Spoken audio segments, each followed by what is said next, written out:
Donald Trump is once again going to be the President of the United States. Israel is at war, facing the greatest outburst of violence in half a century. We overcame obstacles that nobody thought possible. We cannot allow the world's leading sponsor of terrorism to possess the planet's most dangerous weapons. Sky News Digital Originals presents New World Order. Donald Trump is back. The tough-talking businessman is once again poised to lead the most powerful nation in the world. As global tensions rise and the world faces unprecedented challenges, Trump's return will shake up the way international diplomacy is done. Donald Trump is once again going to be the President of the United States. We overcame obstacles that nobody thought possible. This caps off one of the greatest political comebacks in history.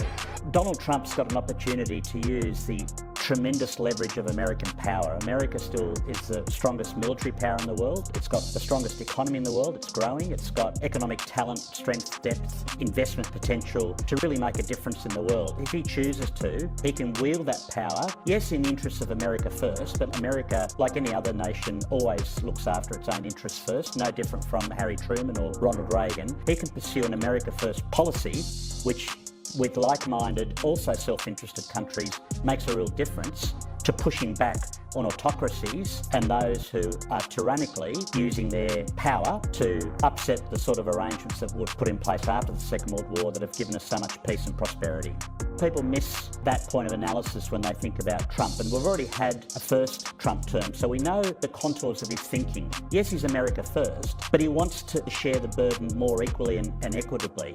In his mind, and he said this very consistently and regularly, why should American taxpayers support a defence to spending ratio of GDP, for instance, which is 3.5% and possibly going up to 4%, when others, including those who are in the direct line of fire of China and Russia, are spending closer to 2%. He thinks that's unfair, and simple logic would dictate that if you're going to share the burden equally, you should be doing things like spending a similar amount of money on defence, for instance. We cannot allow the world's leading sponsor of terrorism to possess the planet's most dangerous weapons.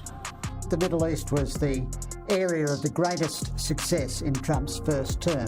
As you say, the Abraham Accords were historic peace agreements with Israel and a number of its Arab and North African neighbours. And Israel's support was very strong, which made it secure and confident. But the other big missing ingredient was Trump was very tough on Iran. Now, Biden spent 4 years trying to seduce Iran and released the sanctions on it, which gave it billions and billions and billions, tens of billions of dollars more revenue than it otherwise would have had, which it spent on armaments for Hamas and Hezbollah and the Houthis and its other proxies in the region. So you can say, really, Biden's failure of deterrence was everywhere, with Russia, with China, with Iran. And the attacks on Israel, you know, I think were not morally the fault of Biden, but were a consequence of Iran being empowered. Now, Trump is going to be very tough on Iran, very strong in his support of Israel. I don't think he'll help Israel bomb Iran's nuclear assets. I don't think he'll send Americans to help them, but he might empower Israel to do it itself. But he has had a big no war theme of his campaign, so he'll probably put the screws on Iran through economic sanctions, I think. In October 2023, Hamas launched a brutal attack on Israel, plunging the region into chaos and sparking a new escalation of violence. We begin with the bloodshed in the Middle East. Israel is at war, facing the greatest outburst of violence in half a century. In response to the attack, Israel launched a military offensive in Gaza, targeting Hamas infrastructure and leadership to dismantle the terrorist group. This conflict has intensified the already volatile situation in the Middle East, drawing international attention and concern. There does seem to be broad American support for an arms embargo, and this is something that crosses the left-right political spectrum. It's not a very popular war because you could see on social media the many pictures of the IDF basically destroying Gaza, so it's not especially popular. Nevertheless, Benjamin Netanyahu has been basically since Trump came to office, but even before with Obama, aligning himself very consciously with the Republican Party. This was initially controversial within Israel itself. The idea was that every Israeli prime minister needed to associate with whoever American president, whatever party they were from. But Netanyahu made the strategic choice to associate with the Republicans, and his strategic choice has paid off. So the real question is, to what degree does Trump give Netanyahu a free hand? What does Netanyahu want? Do the Israeli government, do they want to occupy Gaza? Do they want to annex more of the West Bank? So I think it's something to pay close attention to, and particularly the degree to which Trump allows Netanyahu to act with a free hand, and then really to see when Netanyahu is able to totally act with a free hand, has the blessing of the American president, what does Israel actually do? What do they actually want? Do they actually want occupation and whatnot? Earlier this year, Iran launched its first direct assault on Israel, escalating tensions and sparking even greater turmoil across the Middle East, with the conflict spreading to neighbouring regions. During his tenure as the 45th president, Donald Trump prioritised restoring stability to the Middle East and brokering historic agreements. Now, as he makes his return to office, Trump is once again setting his sights on bringing peace to a region on the brink of wider conflict.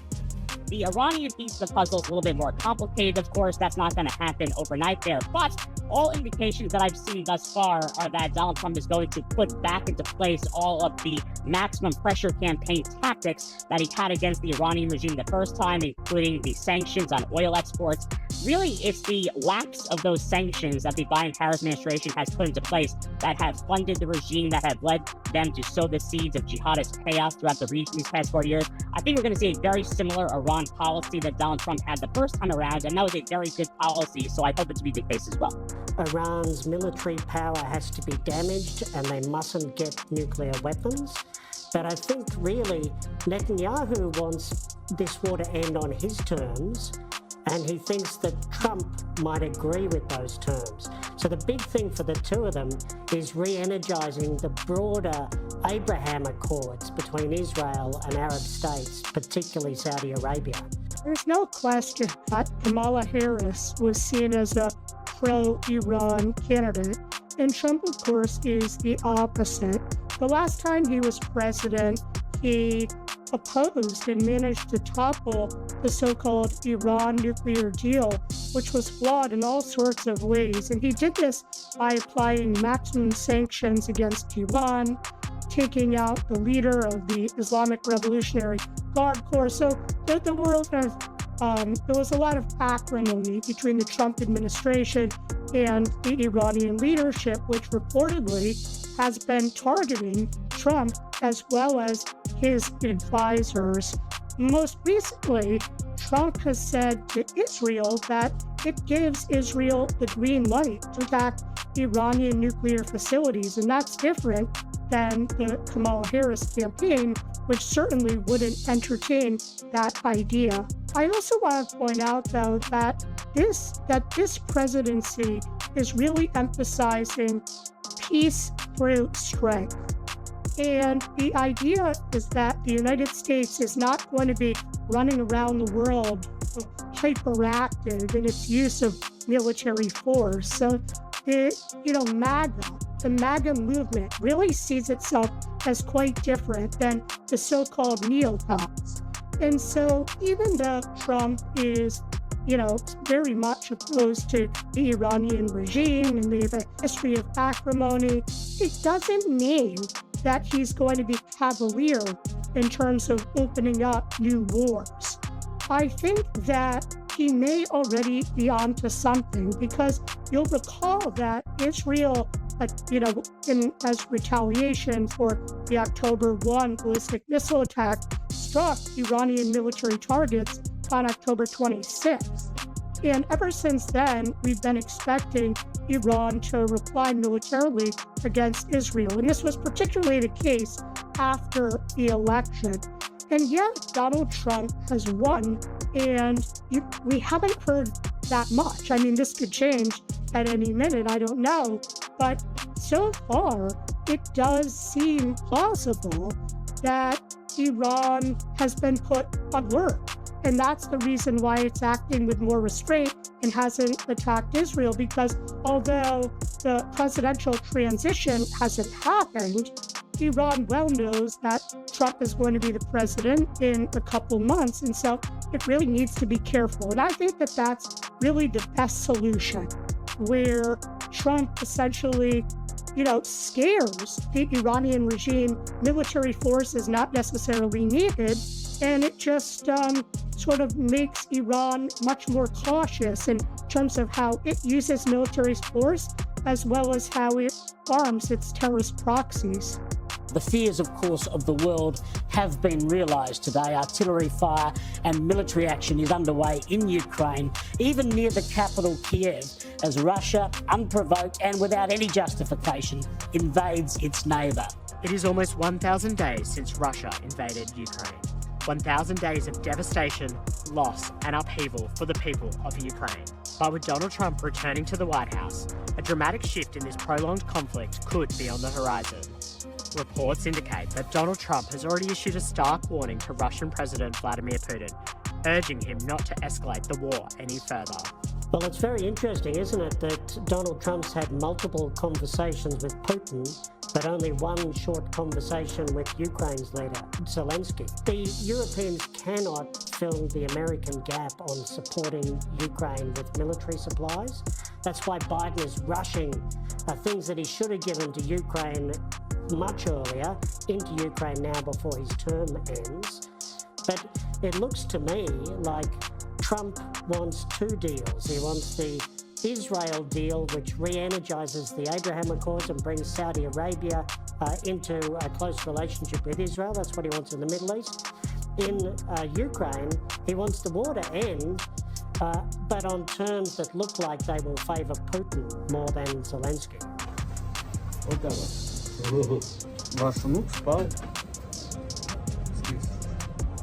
Well, from a foreign policy perspective, I think Donald Trump is going to prioritize finding an off-ramp for both Vladimir Zelensky and Vladimir Putin when it comes to the Russia-Ukraine war. Look, he has said in the past that he's going to get this deal done in one day. I'm not entirely sure that is going to happen, but I think it actually is going to happen sooner rather than later. The difference between Donald Trump and Western leaders writ large when it comes to the Russia-Ukraine conflict is that Donald Trump, as a businessman, understands a certain thing called leverage.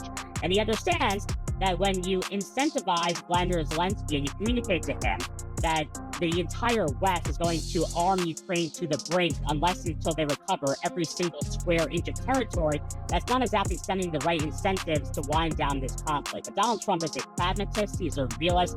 I think he's going to find a way to get an end to this conflict sooner rather than later, probably in the first 100 to 200 days at the absolute most, possibly even sooner than that, when it comes to an off-ramp that can be ultimately taken back to be politically palatable for both Putin and Zelensky. Support for the war in Ukraine has been slowly dwindling in this country over the past several years. The war, as many critics have of it from the beginning have argued, has basically declined into a stalemate.